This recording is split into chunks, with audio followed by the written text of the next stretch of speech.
Hey there, Podcast Aquanauts. It's your host, Casey here. Okay, usually I think leading off an introduction with a quote is just lazy writing, but in the case of today's topic, it seems almost criminal not to channel the wisdom embodied in the chorus to Joni Mitchell's Big Yellow Taxi. Don't it always seem to go that you don't know what you've got till it's gone? If you're a member of the Podcast Aquanaut Corps of a certain age, you might think this was a Counting Crows song, or I suppose if you're an even younger member of the Corps, you might even be wondering who either of those two artists are. Nevertheless, the point stands. Mitchell tapped into a truism that resonates pretty strongly with our discussion today about the Laurel Dace. This little fish is considered by scientists, including some of those at the Tennessee Aquarium Conservation Institute, to be among the 10 most imperiled fish in North America. It's beautiful, it's plucky, but boy is it ever in trouble, as we'll soon discuss in great detail.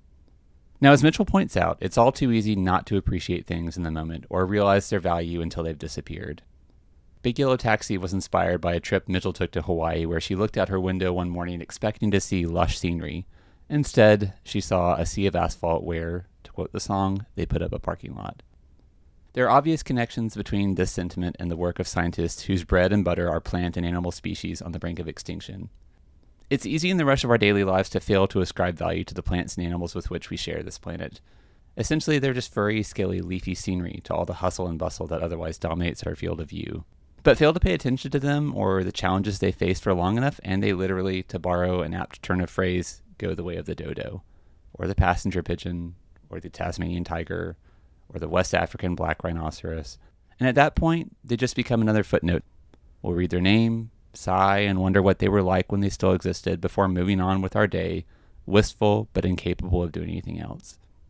Hopefully today's discussion will inspire care and appreciation for an animal at real risk of disappearing before it passes into legend.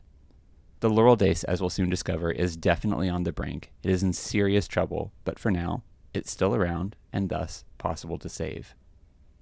All right, let's let the scientists have their turn, shall we? On with the podcast.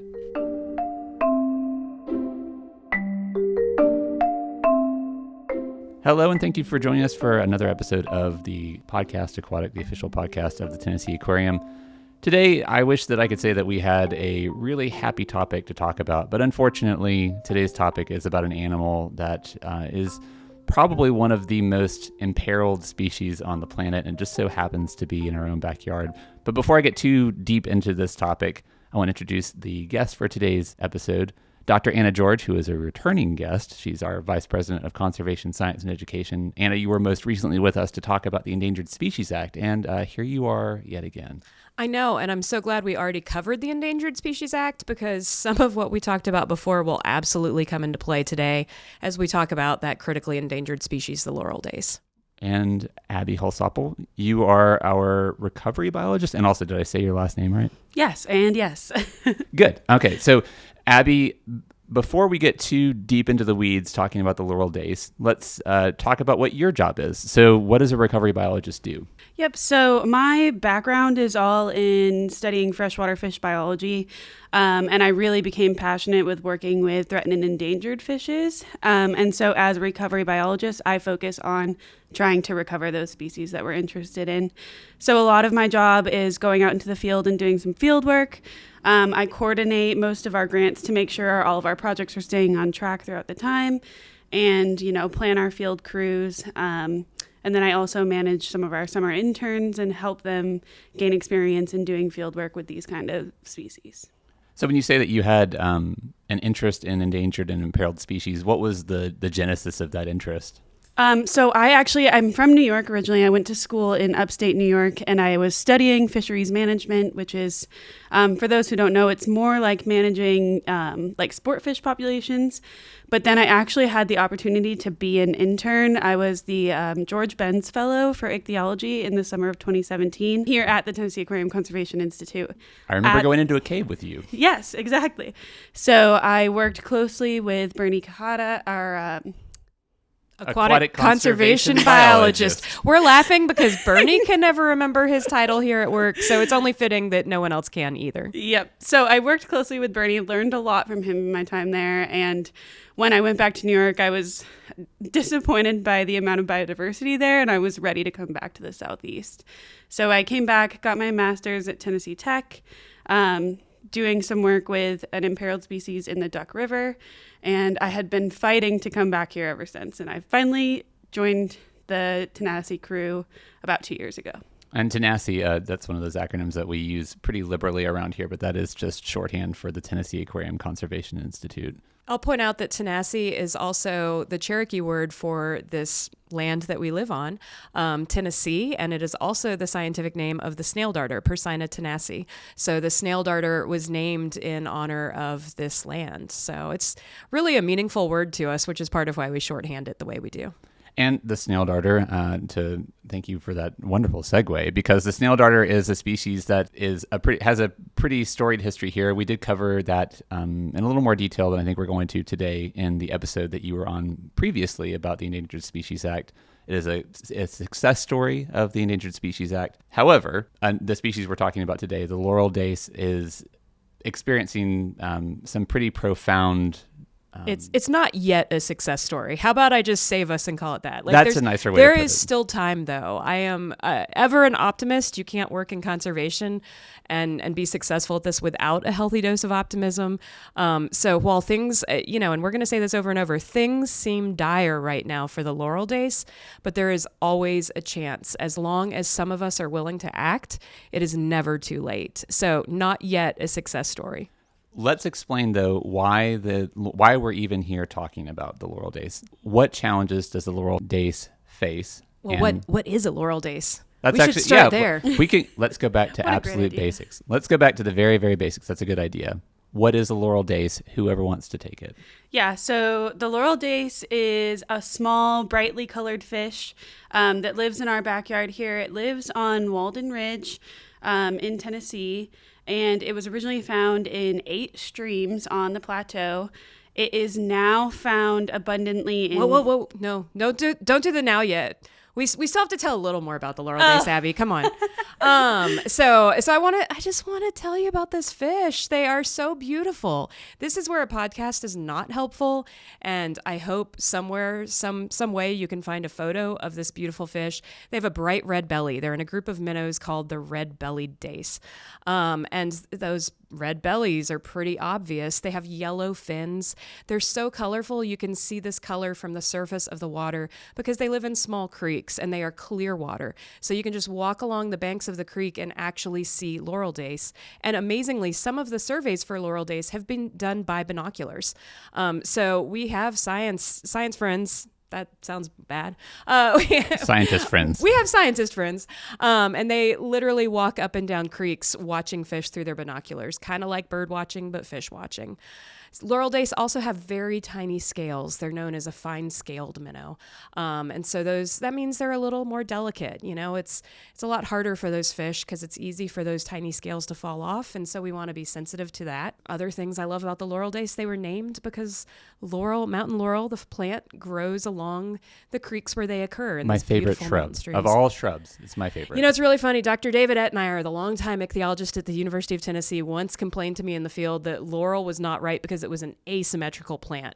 And man, if you are trying to break through laurel to get to the Laurel Dace, you will end up finding yourself agreeing with Dr. Etnier and cursing this asymmetrical plant. Field workers do have a complicated relationship with laurel trees. I will admit to probably swearing at one or two of them in the course of trying to document work with you out in the field. I one time lay on the bank of a Laurel Dace creek and cried because my back hurt from crouching through the mountain laurel to get there. So that's another story you can ask Bernie about sometime. Anyway, it's a beautiful shrub, but beautifuler fish. And you left out one of my favorite parts about the Laurel Dace, which is that they have lipstick. You want to talk about the lipstick? I do. It's the red lipstick. It's a very distinctive feature of them, and I'm not sure. Do they have that year round, or is that only during breeding season? It's really pronounced during breeding season. Some of the oldest males, you might see some of that color year round, and you probably are wondering, males and lipstick, what just happened here? The males develop the breeding colors much like in birds. The males develop these really bright colors, the reds and the yellows and the lipstick, and that's all to attract the mate. Because if you are a male who is that flashy and gaudy and you are not getting eaten by predators, then clearly there's something to you, and that's clearly a more desirable mate for the lady Laurel Dace.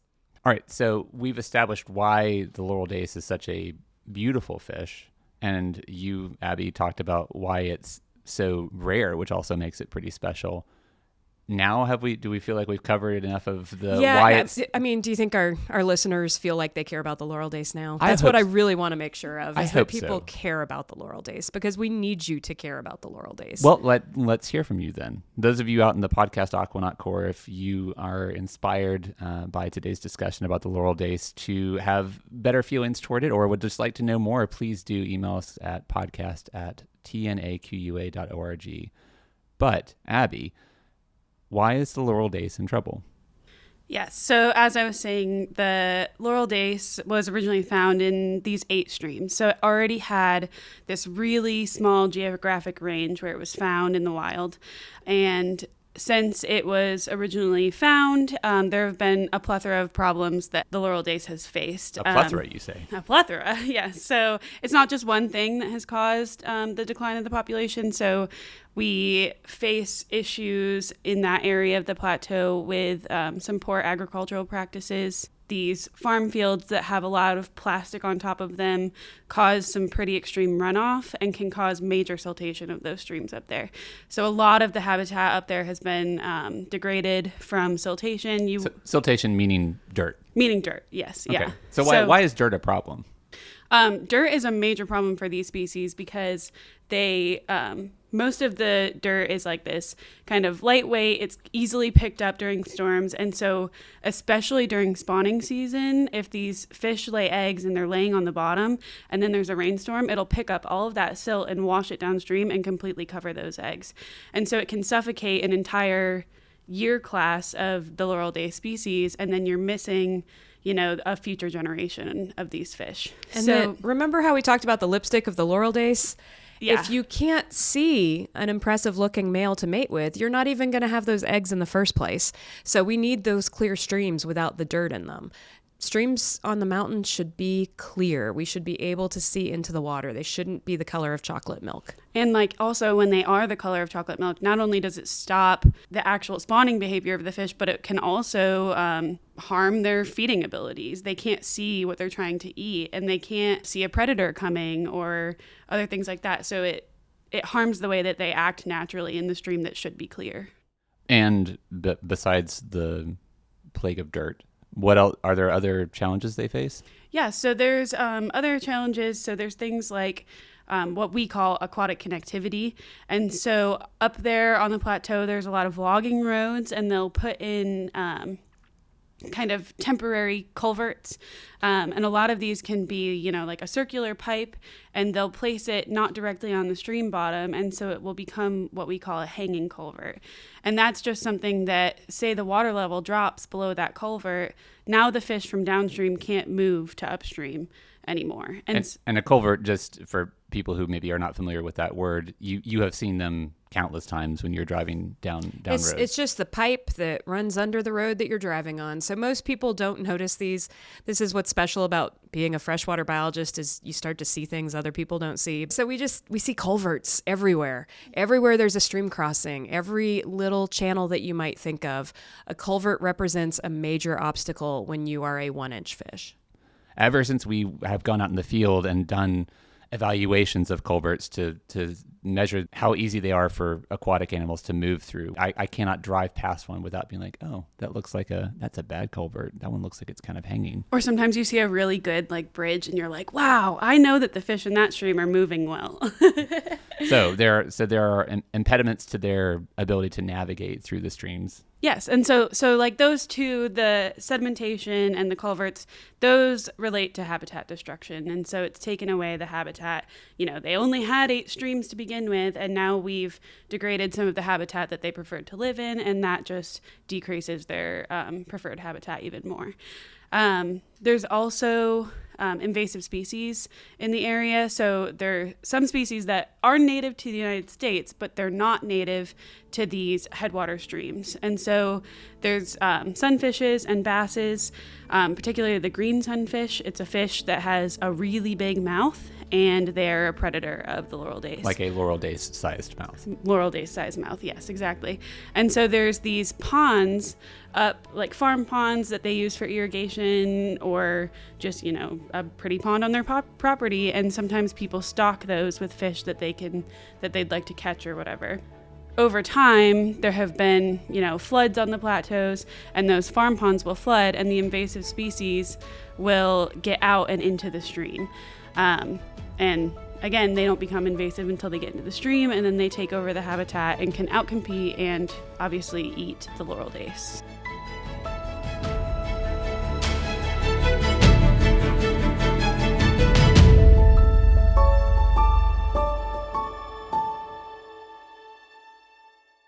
I think superlatives make things stick in people's minds, which is why I constantly ask you to give me a superlative if it's applicable to an animal. Casey hasn't learned yet how much scientists hate giving superlatives because we're so terrified that the data will later prove us wrong. I know.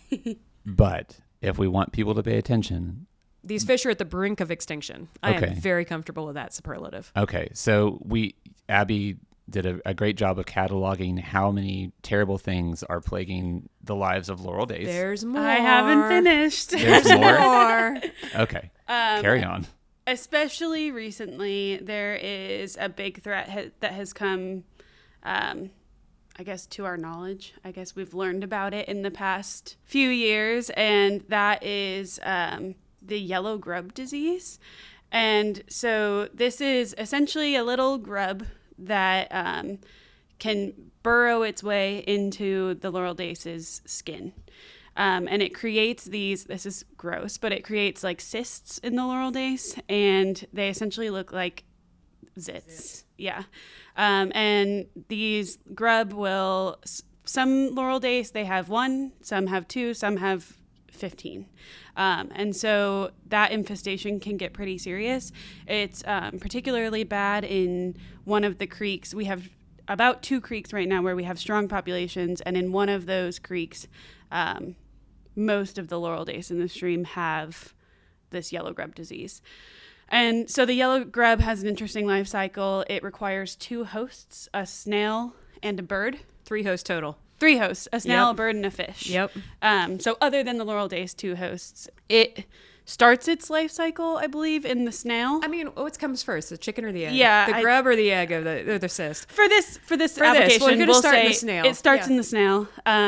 We actually have not found snails in the streams where we have found the yellow grub, but we hypothesize that they might be in some of those farm ponds nearby. And so there's a snail. We know that the grub comes from the snail. And that snail releases the larvae, basically, and they become free swimming in the water. And eventually those larvae will find a Laurel Dace, burrow into their skin, and latch on. And that yellow grub will live the entirety of its life cycle, or entirety of the rest of its life, inside of the Laurel Dace until that Laurel Dace gets eaten by a bird. And so it requires a bird to eat the Laurel Dace and then go and essentially poop out. The digestive enzymes in the bird's gut break down the coating around the cyst, and that's when the cyst kind of breaks free and gets pooped back out and taken up by a snail eating the poop in the water from the bird. I feel like I need to give like a belated trigger warning for this whole chapter of this discussion. You didn't know you were getting a parasitology podcast. Okay. Yeah, it's a lot. Abby, are we done? Yeah. So there's more about the grub. Okay. It was originally hypothesized that the grub doesn't necessarily affect the health of the fish. But we have found, especially as we've been transporting Laurel Dace, that some of the individuals that are seriously infected, meaning they have a lot of cysts on them, they are just going through so much stress that the stress of having low water and poor oxygen levels, along with all of these cysts, those fish with a lot of cysts are much more unhealthy. They're struggling to survive. We We are, unfortunately, we don't like to talk about loss, but the animals that we're losing are by and large the animals that have been infected with a cyst. So it certainly is a problem for the survival of the Laurel Dace. So they're being smothered by dirt, predated upon by invasive species. They're infected with cyst-causing parasites. There's more still. Don't worry. We're not done yet. Okay. I know. You're wondering when the hope gets started. So let's do the last one. The last global problem that we talk about, and we don't necessarily talk about how it hits close to home, is unfortunately a changing climate. And so a lot of people, when climate change first started to be a discussion point, we simply thought that meant rising temperatures. And certainly, we care about low temperatures. As I just mentioned, that's a direct link to the amount of oxygen available in the water. But it's not just the rising temperature that comes along with climate change. It's also changes to our weather patterns. And we're seeing more extremes in our weather, and that means more extreme flooding and more extreme drought. And when you're a fish, either one of those is bad, but drought is by far worse because drought means there's not water. Fish need water. Fish need water. This is a statement I'm comfortable making as a scientist. Pretty undeniable. Yeah, fish need water. And so unfortunately, what has been happening here in East Tennessee over the past few months is we have entered, without most people noticing even, we've entered an extreme drought. We were in D3 category pretty recently here. So D3, the U.S. Drought Monitor, which is a tool that is used by the U.S. Department of Agriculture to monitor, and I mean, as the name suggests, it monitors and maps out areas that have low precipitation. And D3 is about the middle point of the range for this particular monitor. It goes from D1 to D5. Last year, East Tennessee was in D5, and I started feeling pretty squirrely about the circumstances up on Walden Ridge, the home of the Laurel Dace, at about that point. But things weren't nearly so bad last year. Am I right? Yeah, I'm not sure why last year, we've seen some drought patterns, but for some reason this year was hitting differently. I don't know. I can't explain what the change was, but we've had teams out monitoring the Laurel Dace almost every summer at least since Abby was an intern here. 2017. So at least since 2017, but I'm pretty sure it was before that time. And we just noticed that things were pretty dire up there. Unfortunately, in that time also, we've had an extreme drought here in 2016, and things were very terrible during that year as well. But there were more populations of the Laurel Dace then. And what we've unfortunately seen over the past 8 years is all of these combined threats that we've been talking about meant that we couldn't just sit by and watch this drought happen. Okay, so you say that things were dire, but let's paint people a word picture, because to say it's dire is one thing, but to explain what exactly that means is another thing entirely. It was awful. So it was awful. We think of a mountain stream as beautiful flowing water past boulders. There's some moss. There's the hemlocks and the mountain laurel all around you, and really what we think of is the sound of rushing water. And there was no sound of rushing water because there was no water to rush. These were isolated puddles. I hesitate to even call them a pool because they were puddles. This looked like, maybe a giant had walked through and there was some mud footprints in the giant's wake. The puddles had very poor water quality. So by that, I mean, they had no oxygen in them. Fish were at the surface gasping because the surface of the water is where we had the most oxygen exchange from air into the water. The ammonia levels were at what should have been considered lethal for Laurel Dace. And ammonia is what happens when they respire and when they're excreting. They're producing ammonia, and that is not something that is safe for fish to be around. All the levels that we brought back, the pH levels were too low. Everything that we brought back to analyze told us that these Laurel Dace, if they were in our care at the aquarium in these conditions, we would have probably fired the person taking care of them because it was all so poor. This isn't something we would have considered that a fish could survive in. And normally those things you're talking about, the ammonia, the pH, would have been leveled out or balanced in the presence of water that was actually moving. Moving water has just incredible water quality just by the fact that it's flowing, it's bouncing at the surface, there's new water coming in, old water leaving. Yeah, there's incredible exchange.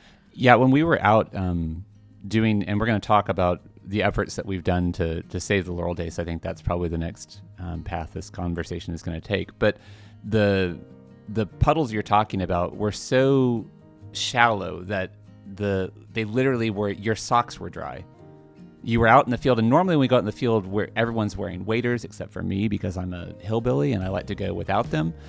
But people were walking where there should have been a creek, and they were stumbling over dry boulders for hundreds and hundreds of feet. And when there was water, you could stand in it, and literally your socks were safe. And the word stagnant is really what comes to mind. When I think of a mountain stream, I don't think stagnant water, but that's what we were dealing with, was small, disconnected, stagnant water puddles.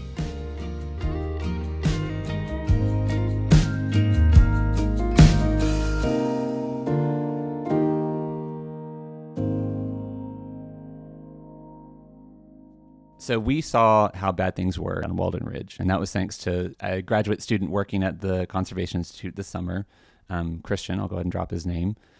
He sounded the alarm, and thank goodness he did, because we were able to spring into action and take steps that probably prevented the extinction of this species. But Abby, what did we do when Christian came back and said things are really bad on Walden Ridge?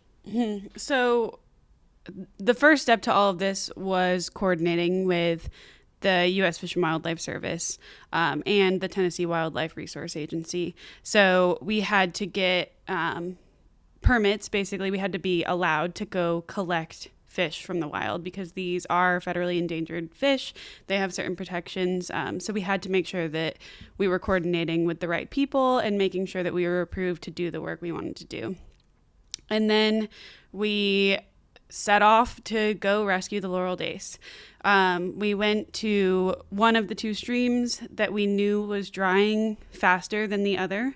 It was our big concern, and it's generally the healthier population of Laurel Dace. So we really prioritized going to rescue fish from that stream first. We got together a really big crew for the first rescue. I don't even know how many people we had. 15 or something like that. Yeah, it included representatives from the U.S. Fish and Wildlife Service, the University of Georgia. Thanks to that graduate student, Christian, you mentioned, his lab came up and helped us with that rescue. And we also had aquarium team members from both our conservation and our husbandry departments, as well as our wonderful communications team. Casey was there. And so they were helping make sure we could document this and show how dire this situation was. Yeah. So that was I remember a lot of very, very serious expressions on the faces of the people who were working. Everyone was taking this even more serious than normal. I think when we're out in the field, there is a certain amount of joviality that comes along with that, just because everyone's excited to be out in what normally is nature. We're out. Dr. Kahida likes to call it playing in streams, and that is essentially what it feels like most of the time, because we're all enjoying, as Anna said, being out in nature. On this particular day, no one was feeling that. I think everyone was taking this very, very seriously. It felt like a big weight on our shoulders at first. You're out there trying to save a species. I mean, this is a pretty big responsibility. We were very concerned that these fish were already stressed. And so if we were to put them through anything that was even more stressful, then we're going to be responsible for that. And you're trying to balance, is this the right thing to do? I mean, in July, we weren't quite sure. Maybe the weather pattern was going to shift and we were going to get rain. And so are we putting the species through stress by removing them when maybe we didn't need to? And so there were a lot of those questions and thoughts running through all of our heads, but also was that feeling of, but we kind of have to try something now. We can't just sit by and watch this happen. So you're absolutely right. The day started out with a lot of serious discussion. I was probably not my friendliest that day. I remember snapping at Abby that we didn't need stops at coffee shops and gas stations.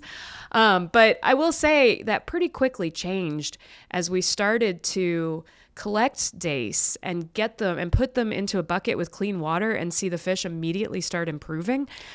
That was a really big game changer for me. I want to go back and say too that we didn't take we felt like we needed to act quickly, but we didn't make that decision lightly. And so we all went up with this sort of heaviness of like, we feel like this is the right thing to do, but we'll see what happens. When we got to the stream, it was so much worse than the last time I had seen it. And the second we got there, I saw the stagnant pools. You could see sort of like an algae growing on the surface. You knew that the water quality was bad. And the second we got there, I was relieved that we had made the decision to go when we did. Yeah, I think you said earlier that you couldn't just sit by and watch this happen, and I've kind of cornered you a couple of times to say the word extinction, because again, it's one of those things that really gets people's attention. And I think this is a case of, and you've said this before, that had we not acted, this species could have disappeared entirely. This species could have gone extinct. Thank you. Could have gone extinct. If you want me to say extinction, I'm gonna double up on that.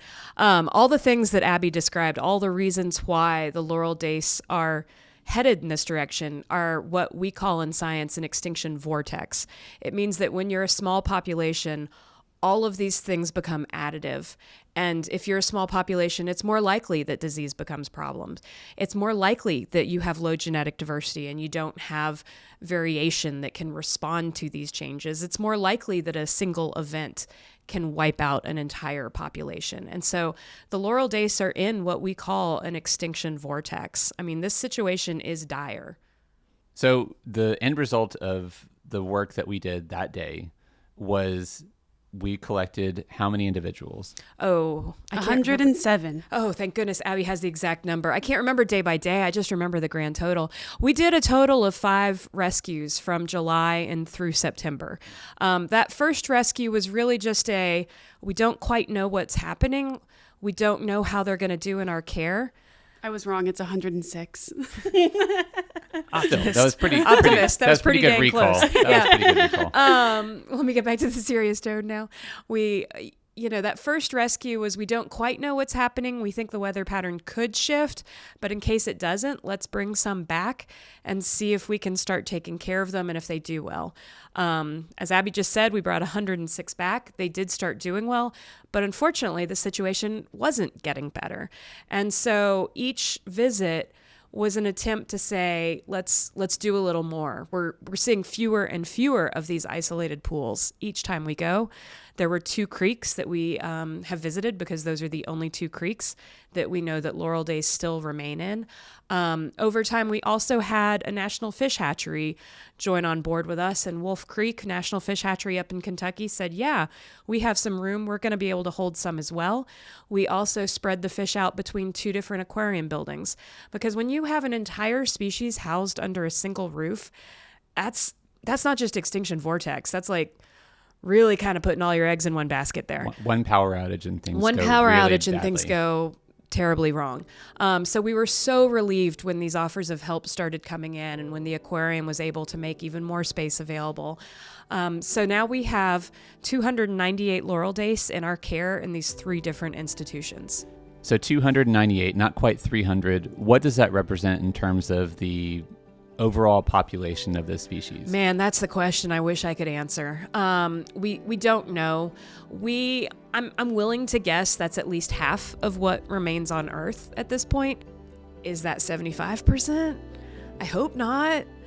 But, we know that there's areas of stream that we can't access for various reasons. But there's not many. There's not many.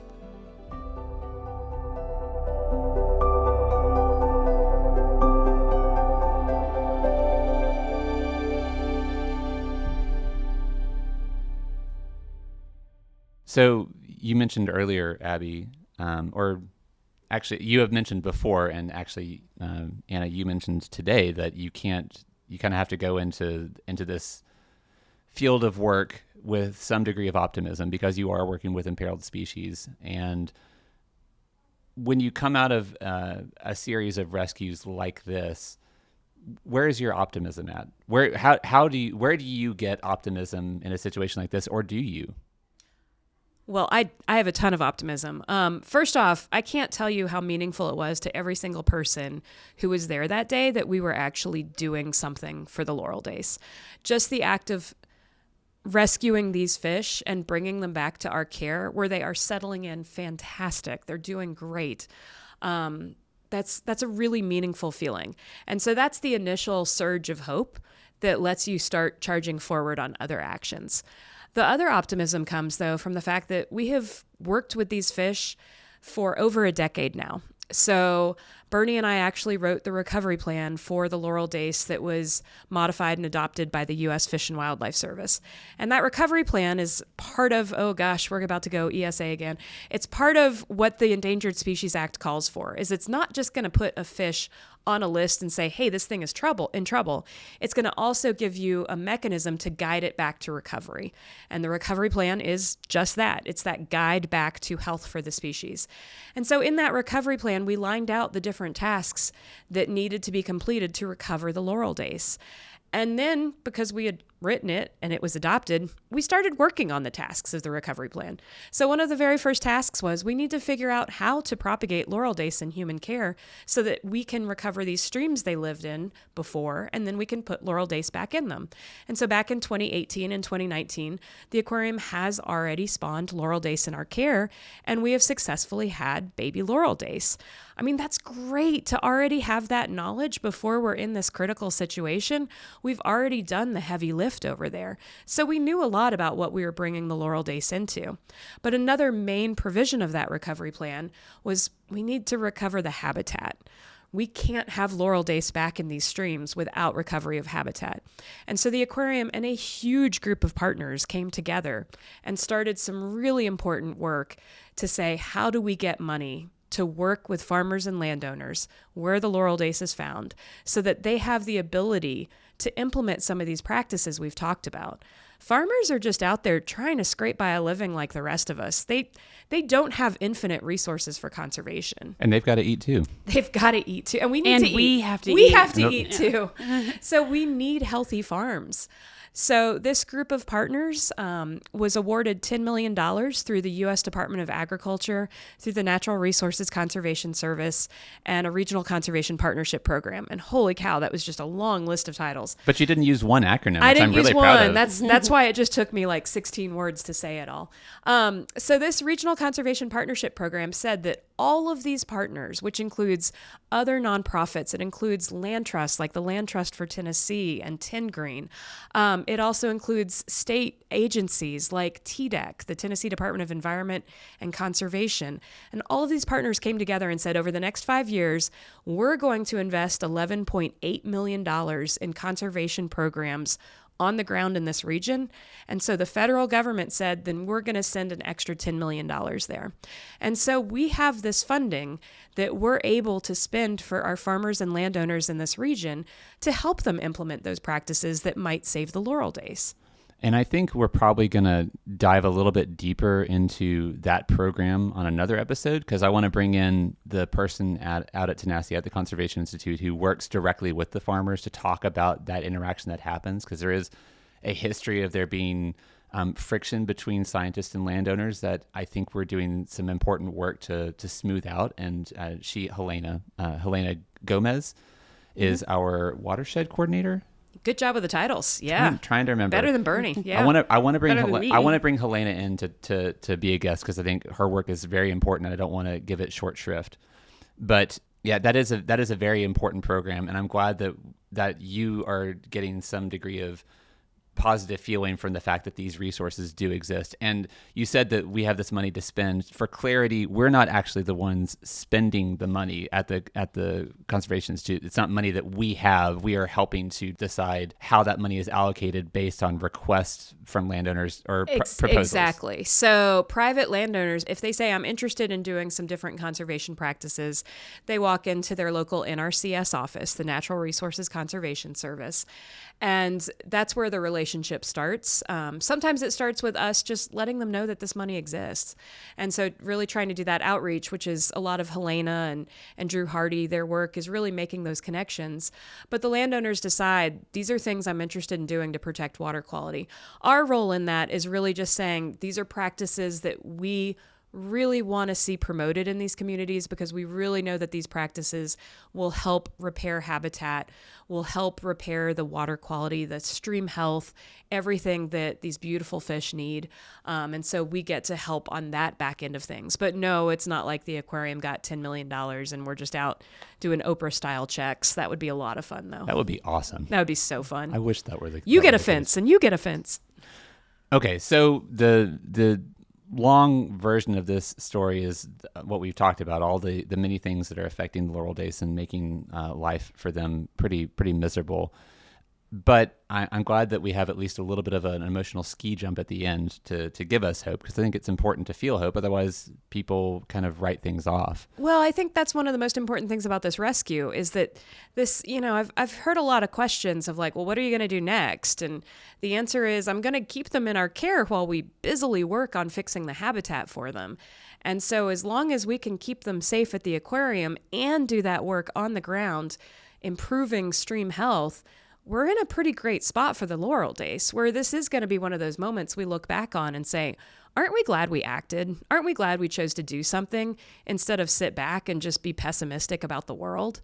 And I think that's what frustrates me the most in conservation is that, yeah, it's really easy to point fingers and it's really easy to talk about the way things should have been done and how you would have done it differently.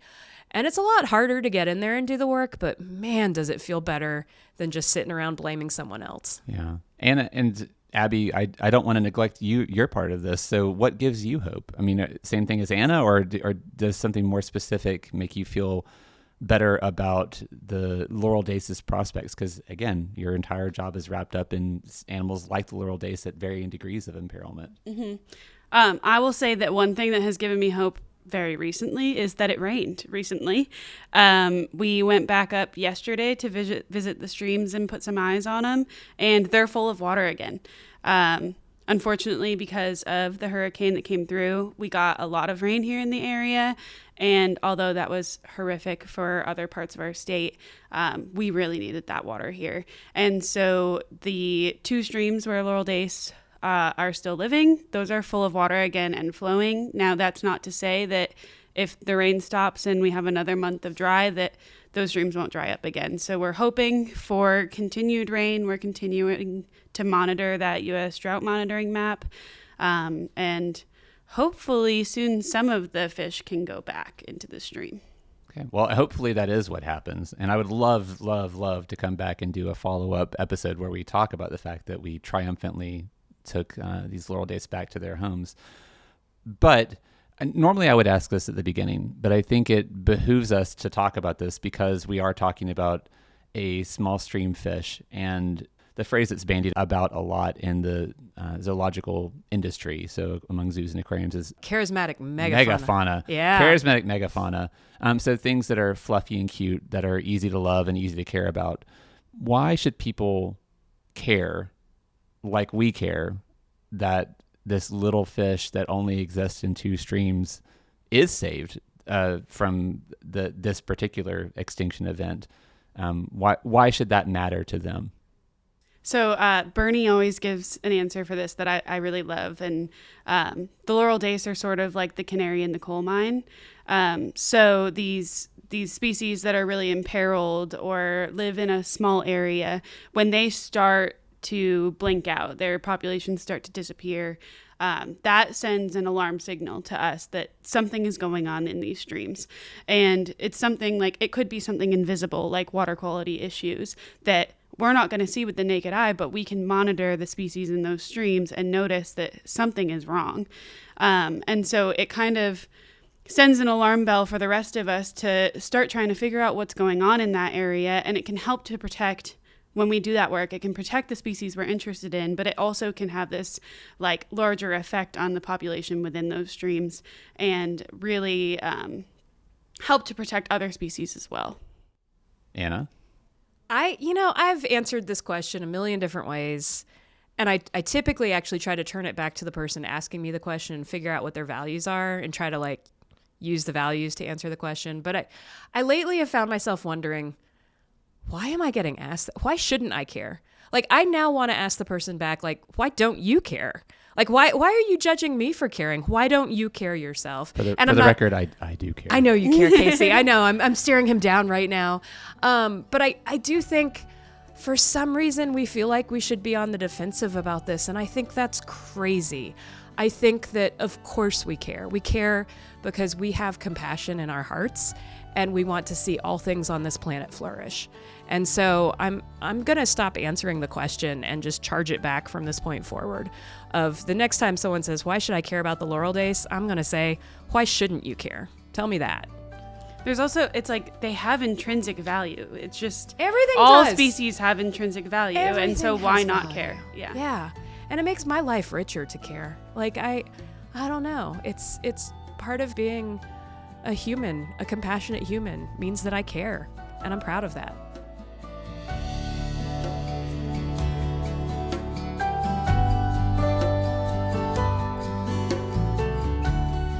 I said at the beginning of this episode that I wish that we were gathered together under more happy circumstances. But I think maybe the happiness is that we're introducing people to an animal that probably the vast majority of them, unless you're a fan of the aquarium, because we have been talking about the Laurel Dace for a while, but if you're not, this is probably your introduction to an animal you probably never would have heard of had you not tuned into this episode. But my thanks to both of you for the work that you're doing to protect all of the aquatic species in the Southeast, specifically the Laurel Dace. But I'm glad that we could maybe do some good work and being good PR for an animal that desperately, I think, needs the attention and the help. So thanks you to Abby Holsopple, our recovery biologist, and thank you again to Dr. Anna George, our Vice President of Conservation Science and Education. Thanks for having us. Thank you, Casey. If you have an idea for a future episode of the podcast Aquatic, or a comment or a question for any of the guests of the show, but if you have one specifically for Abby or for Anna, please do email it to podcast@tnaqua.org. And in the meantime, keep listening, and remember, every drop matters.